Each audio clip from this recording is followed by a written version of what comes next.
Put your hands together right now for Lee Navlen, everybody. Lee Navlen! Hey, thanks, everybody. Get right to the point. I wanted to apologize to the Caroline's management for that incident last time. The incident here at the club. You know, they said, look, they said, never again, never again. But I learned my lesson. I did not know a comedy club could actually file a restraining order against a comedian. Something I learned and knew. But basically they said, look, you can go back on stage, just don't talk about it, just don't tell the audience. But you know, ladies and gentlemen, since I'm a habitual liar, I feel I need to be honest with you. So here's what basically happened, all right? This story, this is the Cliff Notes version. So I'm doing my act a couple weeks ago, and you know, things are going well. I got the crowd, like, you know, I'm buzzing along, right? And there was a guy sitting right here. Well, there's this guy sitting right where you're sitting, right? And the guy's heckling me. The guy's giving me a hard time, right? So finally I said, look, pal, here, knock it off.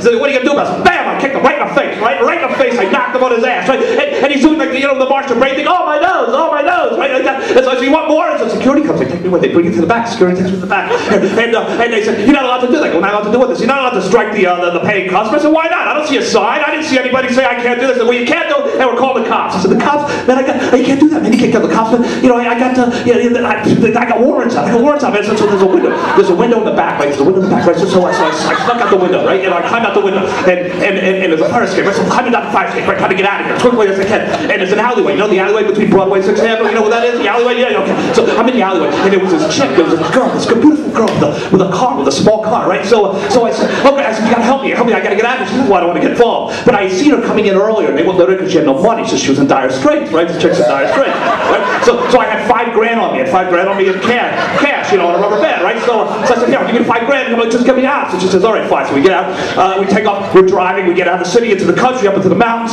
Long story short, we fell in love. It was wonderful, but KGB killed her. So that was sad. But you know, one door closes, another opens, right?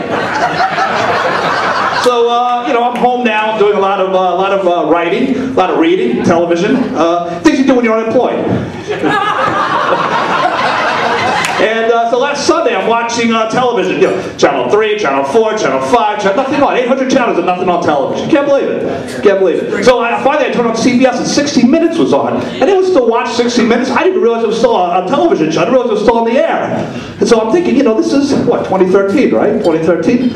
I'm thinking, you know, I think there's the American, we don't have an hour to do anything, right? That's 60 minutes, that's an hour, right? That's 60 minutes, right? Am I doing my math right here? So I'm thinking, I have an idea. So I called up 60 Minutes. I said, hey guys, look, what you need to do is rename the show 60 Seconds, okay? In 60 seconds, you can get all the information you need to get out to the American people. That way they can move on. Something like, you know, tick, tick, tick, tick, tick. Tonight on 60 Minutes, these children in Afghanistan say they're going to go to college today. Tick, tick, tick, tick, tick. No fucking way. Not going to happen, right? Tick, tick, tick, tick, tick. These Tea Partiers say that they're patriots. Tick, tick, tick. No, they're not, right? You know, there's your show, right? There's your whole show. So 60 Minutes, they told me not to call again. They called the cops. So to my surprise, 60 Minutes, you know who they had on? Anyone see this last week? Anyone see who they had on last week? They had Dick Cheney, former Vice President Dick Cheney. Right? I thought he died. But apparently he hasn't died because he had heart transplant surgery. So what Dick Cheney was doing was he wrote a book about it, trying to make money, because that's what Dick Cheney does, right? He starts wars, right? To make money, right? Has surgery to make money. So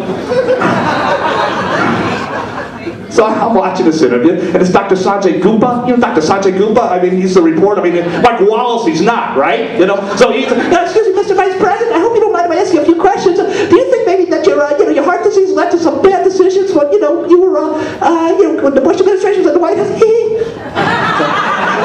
And, you know, Cheney's like, what are you talking about? You know, well, I'm talking about it. At this point, I wanted to just like grab the microphone and be like, look, here's what we're talking about, Mr. Vice President. The bad decisions that you made, like the time you, how about the time you shot your friend in the face? We all remember that one, right? Remember what that was like? You were, and you guys had to, you covered up the search at the very start like it never happened. Well, we know what happened. Your friend probably said, you know, Mr. Vice President, I believe invading Iraq was a bad call. Bam! Right? You shot him right in the face. The audacity to question the Vice President. You know what's so fucked up about that administration? The Vice President shooting his friend in the face? That doesn't make the top 10 list of the most fucked up things that happened during that administration. It doesn't make the top 10 list. Right? You had, I mean, we're going back in time here, but I believe they failed to prevent 9/11, right? Even though that was something that they were good at. Every other administration in the history of this country says, we prevented terror attacks. Bush administration, we prevented the second terrorist attack from ever happening. The first one, but we learned our lesson. But it was the Iraq War. Let's start a war with these guys, even though they apparently weren't involved. The Afghanistan War. What else was there? Planegate, this gate, Gitmo. I mean, it's on and on and on. Katrina, you remember that? The Katrina. Does anyone remember that? Like, the administration said something like, if they ask us for help, the mayor of New Orleans asks us for help, we'll see what we can do. Guys in a rowboat, help me! Yeah, it was a lot of fun, Dick Cheney. A lot of fun seeing him again.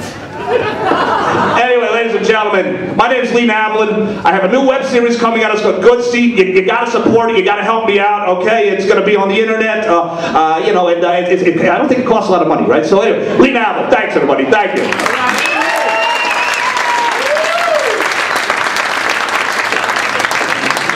How about that? Lee Navlen, everybody. Lee Navlen.